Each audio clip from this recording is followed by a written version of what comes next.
Loving God, may the words of my mouth and the meditations of our hearts be acceptable in your sight, for you are our strength and our Redeemer. Amen.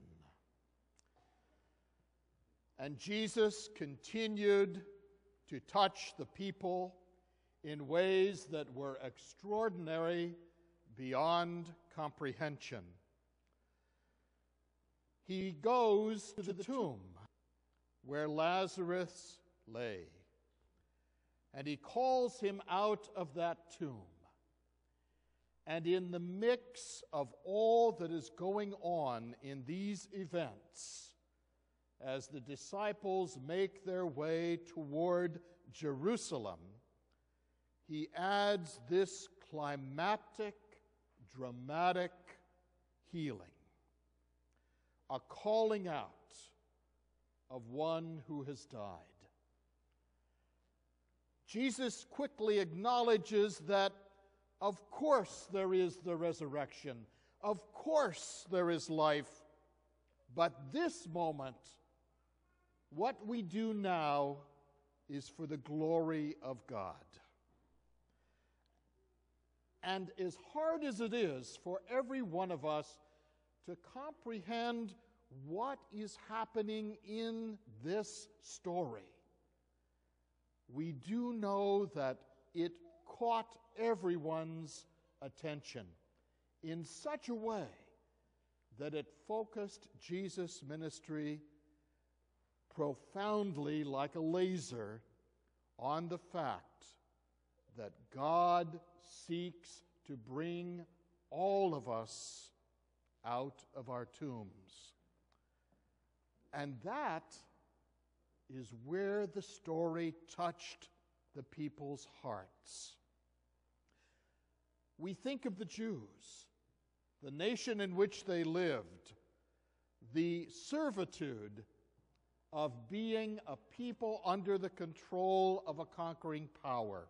We think of all that they desired: freedom. They desired so much that they could not have.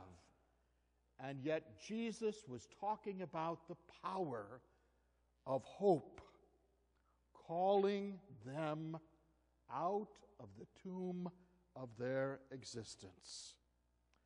And we translate that into our time, our place, our day.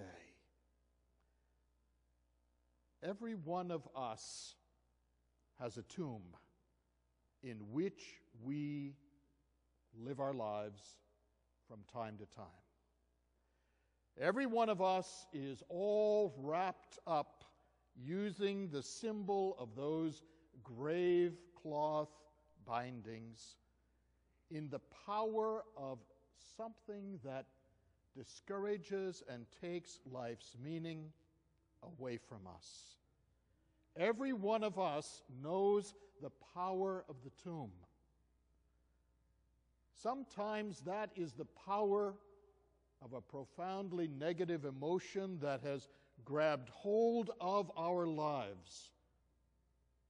There is something churning inside us, an anger or a worry or a stress, a desire. There is something that is taking all of life away from us, that care. And we think of the Ezekiel reading of being all dried up, all used up, empty, without life.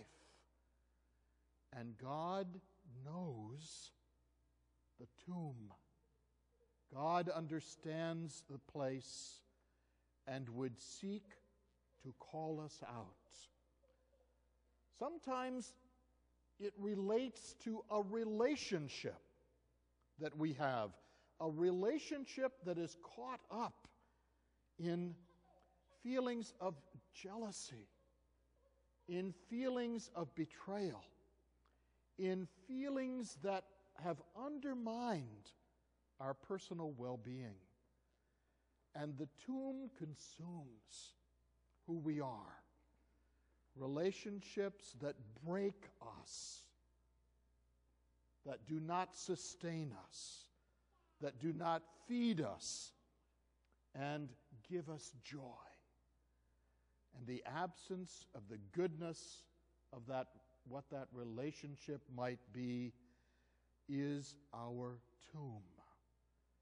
And God calls us out from the bondage of that place. Sometimes it may be the place where we work, or the fact that we don't have a place where we work. It may be our unemployment. It may be our concern about how long we will be able to work. A multitude of things about our financial well-being. And they become, all of them together, the grip, the power, the tomb that wraps around us and takes the energy of life away, takes the joy of life away, and deprives us of fully being alive. The scriptures today are full of powerful symbols. Ezekiel's dry bones.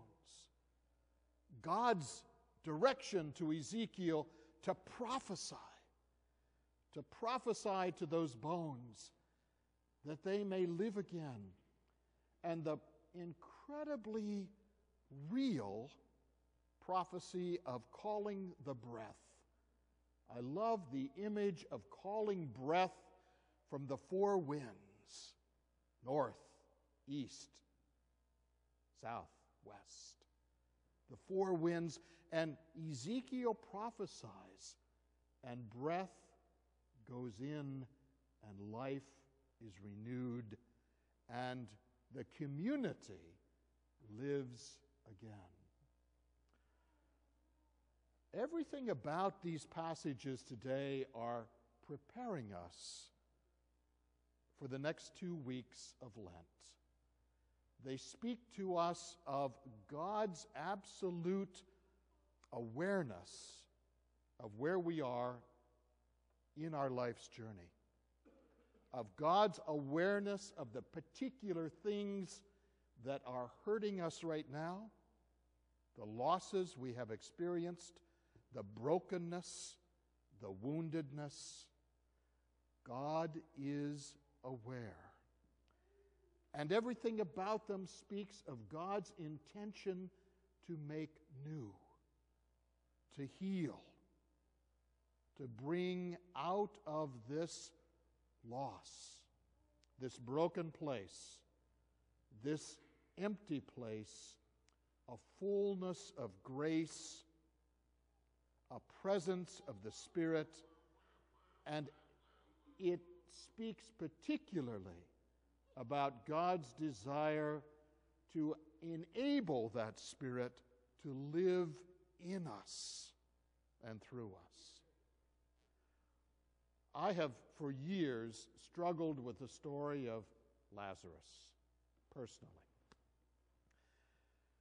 It would seem to indicate to those who read it that if we would just pray hard enough, if we would just believe hard enough, that God would grant what we were praying for.